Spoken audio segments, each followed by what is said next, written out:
Hey Cards Chat, welcome back to another video. Today I'm talking all about small field poker tournaments and how they can benefit your bottom line. If you're drawn to poker tournaments, it might be because you're interested in all the glory, the money up top, the big trophies, the fanfare that comes along with it. And if you're not interested in tournaments, it's probably because you have the thought that it's really high variance and it's really hard to make a living at. You'd rather play cash and have a steady income. Whichever camp you fall into, adding smaller field poker tournaments to your schedule is a great addition because it lowers your variance. You get to the final table more often, so you get final table experience. It recalibrates your expectations of how a tournament is going to play out. You experience all different types of roller coaster scenarios, and that toughens you up to the inevitable bad beats, coolers, chip lead that ends up not cashing, all of those situations you understand when you play smaller fields. So let's break that down. Number one, small field tournaments reduce your variance. It makes sense, right? There's less people in the tournament, so you're going to win more often. But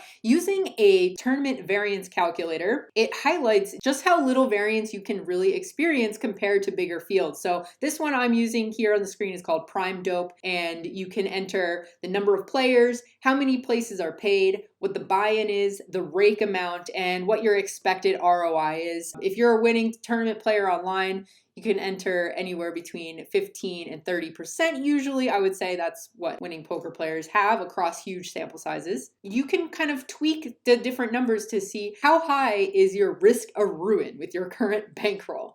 I know that sounds pretty dramatic, but it really helps you see large field tournaments. It's going to take a really long time to see the best run. And if you're playing smaller fields, you can easily make money every single month, and at worst, maybe you break even. So a lot of the times, less than 5% of the time are you going to see that red line, which indicates your worst run ever, being below zero. So that's why you see a lot of tournament pros playing online often. They play smaller fields. It's not as exciting as those giant guarantees that have a ton of people in them, the big first place prizes, but this is building up a bunch of different skill sets, which leads us to number two, which is you get to the final table more often.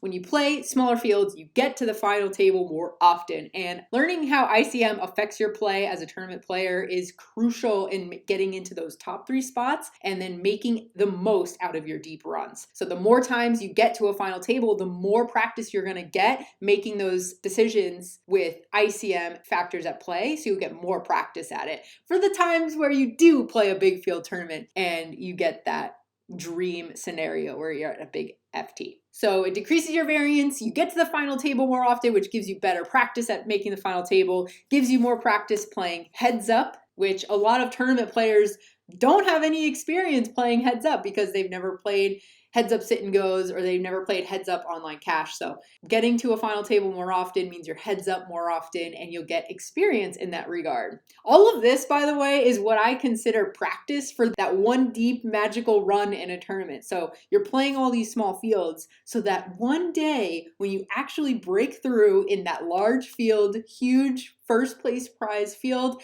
you have all of this practice under your belt. This isn't going to be your very first time at the final table. And in huge fields, that is a ginormous advantage because a lot of people in those big fields, some of them don't ever play tournaments. So it's really, really important to get your final table experience in ahead of that big moment in your life. And number three, recalibrating your expectations for tournaments is huge for your mental game and for your ability to stay calm during the swings that naturally happen throughout tournaments. There are some people that play tournaments for the first time.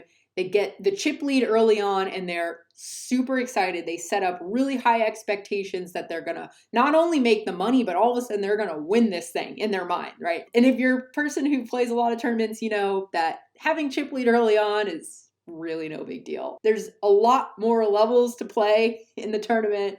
There's a lot more hands to come. And so having the chip lead early on really isn't that important. It just helps you deal with the ups and downs of the beginning, middle, and end stages of tournaments that are inevitable. There is some luck involved in this game. Otherwise, we wouldn't play it. So being exposed to all the different varieties of how luck impacts the ride of the roller coaster in tournaments is going to help you outlast your opponents mentally. It's going to help you stay focused when all of a sudden your chip lead is decimated and now you only have 20 big blinds. You only have 10 big blinds. Those types of moments are going to happen often when you play tournaments. So having that experience under your belt is going to make you way better. It's going to improve your win rate, your ROI, because you're not going to just punt it away when you get short stacked. So I hope these 3 things help you guys see that smaller field tournaments, while they don't have that very exciting guarantee and big first place prize slapped onto the name of the tournament, they are crucial to add to your schedule if you're a tournament player or if you're looking to transition from cash to tournaments.